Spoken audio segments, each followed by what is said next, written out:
As the 2025 Australian federal election draws closer, now less than 6 months away, the incumbent Labor Party will be seeking a second term in office. In this video, we'll analyse the current political landscape, Labor's performance in local and state elections, and their overall policy platform.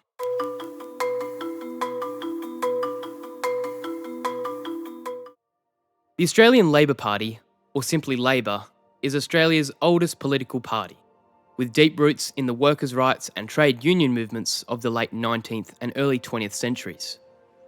Labor advocates for equality, fairness, and a robust social safety net. It is committed to social democracy, supporting policies like public healthcare, education, welfare, and progressive taxation. Labor also emphasises economic fairness, including workers' rights and environmental sustainability. It also focuses on the transition to renewable energy, while also safeguarding jobs. Australia is currently governed by a Labor majority, with the party holding 78 in the 151-seat House of Representatives. The official opposition, a coalition between the Liberals and Nationals, holds 55 seats, while the remaining 18 seats are held by the crossbenchers. With the next federal election scheduled for May 2025, Labor is eager to secure re-election and defend its position from various challenges. Over the past 6 years, Australia's two-party system has been under pressure from independents, the so-called Teal Bloc and the Greens. These groups are slowly eroding major party support, largely due to waning confidence in the traditional parties, and a growing influence in Gen Z and political spheres.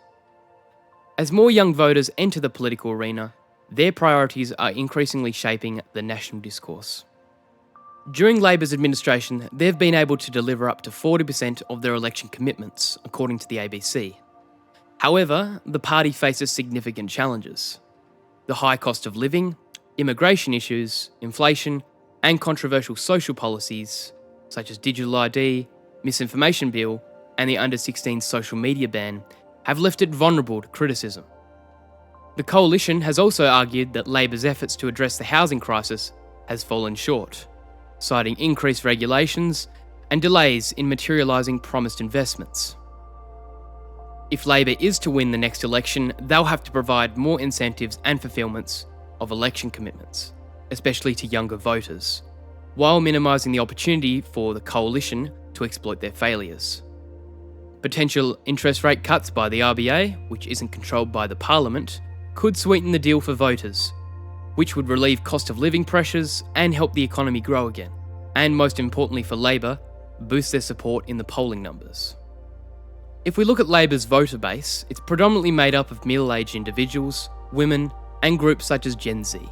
Labor's perceived lack of progress on environmental issues, such as the establishment of an EPA, combined with frustrations over transparency, cost of living pressures, and limited action on monopoly crackdowns, could alienate younger voters. Many, as a result, may be drawn to minor parties or independents, whose policies appear more in line with their concerns. If Labor is to win the next election, it will need to focus its effort on retaining key marginal seats to maintain its majority. These include seats like Gilmore, Lyons, Lingari, Bennelong, Higgins, and Robinson. Labor will also take aim to flip seats currently held by the Liberals, such as Deakin, Stewart, Moore, Menzies, and Bass. Most of these marginal seats holding by less than 1%. Recent opinion polls show Labor trailing Liberals in both the primary and two-party preferred vote shares. Despite this, analysts suggest that the election could result in a hung parliament, where no single party holds an outright majority. If this happens, Labor would have three main pathways to form a government. The first option could see a Labor minority government. If Labor manages to retain a majority of seats, but falls short of a complete majority, it could decide to govern in minority without a coalition with another party. In order to do this, Labor would have to secure confidence and supply agreements with independents, like Andrew Wilkie. This would likely be the most probable outcome if Labor is close to a majority, but needs outside support to form a government. The second option is a Labor-Greens minority government. A coalition between Labor and the Greens could also be a possibility, with Labor securing 70 to 71 seats and the Greens holding 5 to 6. This would create a progressive government but may still fall short of a formal majority. The last and most likely option is the Labor-Greens-Teal coalition. This is the scenario most discussed by the coalition and various media outlets. If Labor wins 65 seats or more, a coalition with the Greens and Progressive Independents, including the Teals, could form a governing majority. This would create a broad-based progressive government, but would depend on maintaining unity among diverse political interests. Considering the recent deadlock in polling numbers since August, this is the most likely scenario for Labor, unless things drastically change going forward.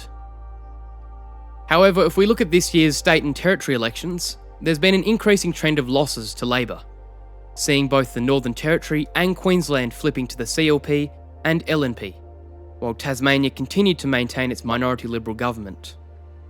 In the ACT, however, Labor was able to secure a historic 7th term in office, despite receiving a 3.7% negative swing against them, the ACT also governing in minority. As we approach the 2025 election, Labor faces a tough battle to defend its majority and retain the trust of voters, especially as minor parties and independent candidates continue to gain traction. With key issues like the cost of living, housing and environmental policies at the forefront, the outcome of this election remains uncertain. And over the next coming months, we'll be looking closely to see how all of it unfolds. Thank you for watching this video. If you'd like to support our channel, consider subscribing and ringing the bell so that you can stay informed and keep in the loop regarding the big news throughout the world. We've also just released our monthly newsletter Snapshots, which covers all major news around the world in a nice neat package, free for you to access, available on our website www.thoughtdigestmedia.com.au/snapshots-newsletter. Thank you for watching again, and I'll see you in the next video.